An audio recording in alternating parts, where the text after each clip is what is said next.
కొట్టే కారం రంగు రుచి ఆచి కారం పొడి. బీఆర్ఎస్ వర్కింగ్ ప్రెసిడెంట్ కేటీఆర్ ఈరోజు సిటీ విచారణలో భాగంగా ఆయన హాజరయ్యారు. అంతకుముందు ఆయన చాలా ఆరోపణలు కూడా కాంగ్రెస్ పార్టీ మీద చేసినటువంటి పరిస్థితి కూడా మనం చూసాం. అంతకంటే ముందు హరీష్ రావు కూడా సిటీ విచారణ ఎదుర్కొన్నటువంటి పరిస్థితి ఉంది. వరుసగా బీఆర్ఎస్ నేతలను టార్గెట్ చేస్తున్నారనేటువంటి ఆరోపణ ఆ పార్టీ చేస్తుంది. దీనికి సంబంధించి కాంగ్రెస్ సీనియర్ లీడరు అదేవిధంగా వేముల వీరేష్ ఎమ్మెల్యే ఉన్నారు, మన దగ్గర మాట్లాడించే ప్రయత్నం చేద్దాం. ఎట్లా చూస్తారన్న, అంటే ఈ మొత్తం బీఆర్ఎస్ పార్టీని టార్గెట్ చేశారు, కావాలనేటువంటి ఇబ్బందులకు గురి చేస్తుంది అనేది వాళ్ళ వాదన. బీఆర్ఎస్ పార్టీ తెలంగాణ సమాజాన్ని టార్గెట్ చేసింది. తెలంగాణ సమాజంలో ఉన్న రాజకీయ పార్టీల్ని, తెలంగాణ సమాజంలో ఎన్నిక కాబడినటువంటి ప్రజాప్రతినిధుల్ని, తెలంగాణ సమాజంలో గౌరవపదమైనటువంటి వృత్తిలో ఉన్న ఐఏఎస్లు ఐపీఎస్ని, తెలంగాణ సమాజంలో గౌరవపదమైనటువంటి పద్ధతిలో ఉన్నటువంటి సినీ ప్రపంచాన్ని టార్గెట్ చేసింది. టార్గెట్ చేసి నయానా భయానా లొంగ తీసుకొని లోబర్చుకొని తన పరిపాలనని, తన రాజ్యాన్ని 10 కాలాల పాటు సుస్థిరం చేసుకోవడం కోసం చేసినటువంటి ఒక దుర్మార్గమైనటువంటి చర్య. ఈ దుర్మార్గమైనటువంటి చర్య అనేటువంటిది మేము తప్పు చేసినాము అనేటువంటి ఆలోచన ఈరోజు కూడా కేటీఆర్కి రాకపోవడం దురదృష్టకరం. నిజంగా చదువుకున్నటువంటి వ్యక్తి, తెలివికల్ల వ్యక్తి అని చెప్పుకోబడుతున్నటువంటి తను మేము తెలిసో తెలియక ఒక దుర్మార్గమైనటువంటి ఆలోచన, ఒక 20 సంవత్సరాలు 30 సంవత్సరాలు మేమే అధికారంలో ఉండాలనేటువంటి దురాశతోని మేము ఈ తప్పులకు పాల్పడ్డాం. మమ్మల్ని తెలంగాణ సమాజం, తెలంగాణ ప్రభుత్వం క్షమించమని అడిగితే మంచిది. అట్లాంటి క్షమాపణ కోరకుండా దాని నుంచి బుకాయించి తప్పించుకునేటువంటి ఒక ఆలోచనలకు, తప్పించుకునేటువంటి ఒక ప్రయత్నాలు చేయబోయి గతంలో హైకోర్టుకు పోయారు, సుప్రీంకోర్టుకు పోయారు. హైకోర్టు సుప్రీంకోర్టుకు పోయినా వీళ్ళు చేసిన నేరాలు, వీళ్ళు చేసినటువంటి పాపాలు తప్పించుకోలేవు. కోర్టులో కొట్టేశారు, సుప్రీంకోర్టులో కూడా కొట్టేయడం జరిగింది. అయినా కూడా ఫోన్ ట్యాపింగ్ కేసులో హరీష్ రావుని కానీ కేటీఆర్ని కానీ ఇరికించే ప్రయత్నం చేస్తున్నారు. గతంలో కూడా ఇలాంటి ఫోన్ ట్యాపింగ్లు ఎన్నో జరిగాయి, గత ప్రభుత్వాలు కూడా జరిగాయి, ఇప్పుడు చేయట్లేరా అన్నటువంటి ఆరోపణ కూడా చేస్తున్నారు. అంటే ఈ ప్రభుత్వం చేసినటువంటి ఆధారాలు చూపించాలి కదా, గత ప్రభుత్వాలు చేసినట్టుంటే కూడా ఆధారాలు చూపించాలి కదా. గత ప్రభుత్వంలో పలానా ఆయన ఫోన్ ట్యాప్ చేసిండ్రు, ఆ రికార్డింగ్ వాయిస్ కూడా నా కాడ ఉంది. ఈ ప్రభుత్వంలో కూడా మా ఫోన్ ట్యాపింగ్ చేసిండ్రు, మా ఫోన్ ట్యాపింగ్ సంబంధించినటువంటి రికార్డింగ్ వాయిస్ కూడా మా కాడ ఉందని ఆధారాలతో సహా చూపించాలి కదా. ఆధారాలతో సహా చూపించిన తర్వాతనే నువ్వు మాట్లాడిన దానికి అథెంటిక్గా ఉంటుంది. నీకు సంబంధించినటువంటిది ఎప్పుడు పిలిచిర్రు, అనేక మందిని విచారించారు, ప్రభాకర్ రావును కూడా విచారించారు. ప్రభాకర్ రావుని విచారించడంతో పాటుగా అనేక మందిని విచారించిన తర్వాత అనేక మంది విచారణలో వెల్లడైనటువంటి వాస్తవాల్ని, ఎవిడెన్స్ను బేస్ చేసుకొని ఈరోజు నిన్ను పిలిచినప్పుడు నువ్వు పోయేసి నీ ఆ వాస్తవాలు తప్పైతే తప్పు, ఒప్పు అయితే ఒప్పు చెప్పి రావాల్సినటువంటి బాధ్యత యాజ్ ఏ పౌరునిగా నీ పైన ఉన్నది.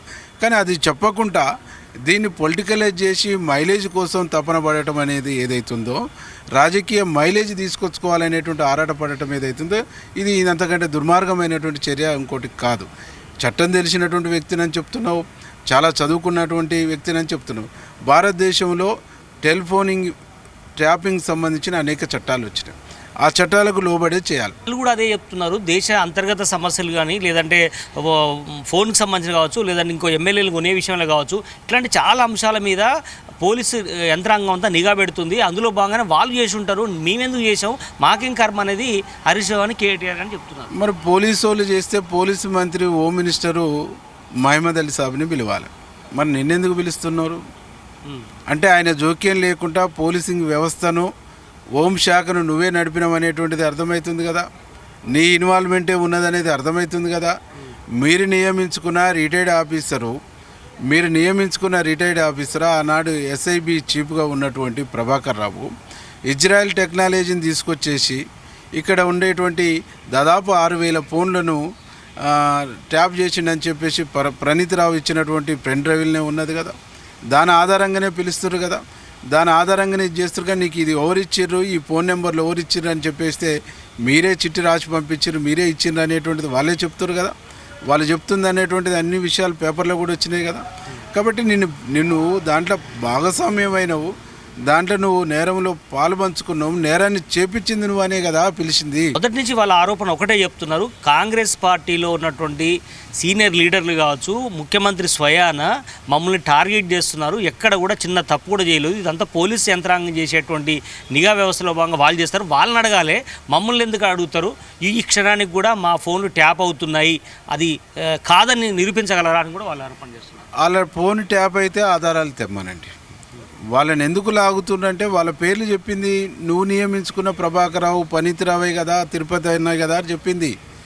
ఎవరు ఆదేశానుసారం చేసిర్రు, ఎవరు మీకు ఆదేశించిర్రు, మీరు ఫోన్ ట్యాప్ చేసినటువంటి దాన్ని ఎవరికి తీసుకుపోయి ఇచ్చిర్రు, ఎవరికి వినిపించిర్రు, ఈ రికార్డు తీసుకుపోయి ఎవరికి చేరవేసిండ్రంటే దాంట్లో కనిపిస్తుంది, దాంట్లో చెప్తుంది మిమ్మల్నే కదా. గతంలో మీరు అక్కడ ఎమ్మెల్యేగా పనిచేసినటువంటి వ్యక్తిగా, అక్కడ ఉన్నటువంటి రాజకీయ పరిస్థితులు మీకు తెలిసినటువంటి వ్యక్తిగా చెప్పండి, నిజంగానే అలా చేసి ఉన్నారని మీరు అనుకుంటున్నారా? అసలు ఏం జరిగి ఉంటుంది? 100 చేశారు. నేను మీకు ఒక చిన్న ఉదాహరణ చెప్తా. నేను ఎప్పుడు ఎమ్మెల్యేగా ఓడిపోయినా, అట్లాగే నిజామాబాద్ సంబంధించినటువంటి ఏనుగు రవీందర్ రెడ్డి గారు కూడా ఎమ్మెల్యేగా ఓడిపోయాడు. మేమిద్దరం ఫోన్ మాట్లాడుకుంటున్నాం. అప్పుడు ఈ ఎంపీటీసీ జెడ్పీటీసీ ఎన్నికలు వచ్చినప్పుడు బీపాంలో సంబంధించినటువంటి అంశంలో మేము అంతా ఒక 20-25 నిమిషాలు ఫోన్ మాట్లాడుకున్నాం. 20-25 నిమిషాలు ఫోన్ మాట్లాడుకున్న తర్వాత WhatsApp call, normal call phone ఇద్దరం 20-25 నిమిషాలు మాట్లాడుకున్న తర్వాత మీ కాడ ఎట్టుంది పరిస్థితి, మీ కాడ ఎట్టుంది, మొదటి ఇచ్చినటువంటి టికెట్లు ఇస్తలేరని చెప్పేసి మేము మాట్లాడి పెట్టుకున్న తర్వాత ఇమ్మీడియట్లీ ఇటు కేటీఆర్ టీం నుంచి, అటు ప్రగతి భవన్ నుంచి, అటు రవీందర్ అన్నకు ఫోన్ పోయింది, నాకు ఫోన్ పోయింది.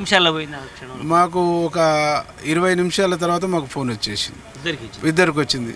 ఎందుకని నువ్వు ఆయనతో పంచుకుంటున్నావు అని చెప్పేసి, ఆయనతో నువ్వు పంచుకుంటున్నావు, ఆయనతో నీకు ఎందుకు షేర్ చేసుకుంటున్నావు, ఏదైనా ఉంటే మాతో మాట్లాడుకోవచ్చు కదా, మీరిద్దరు ఎందుకు గూడుపుటాన్ని నడుపుతున్నాను.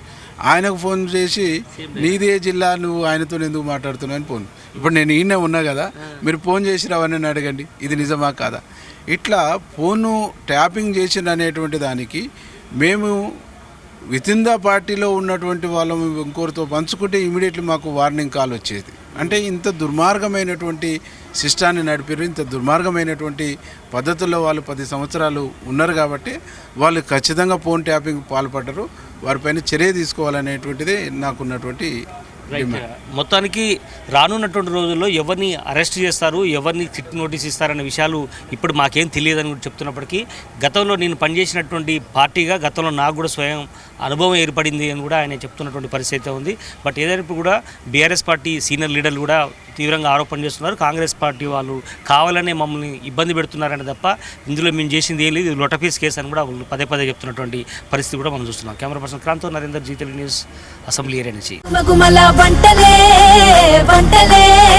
తెరకొట్టే కారం రంగు రుచి ఆచి కారం పొడి.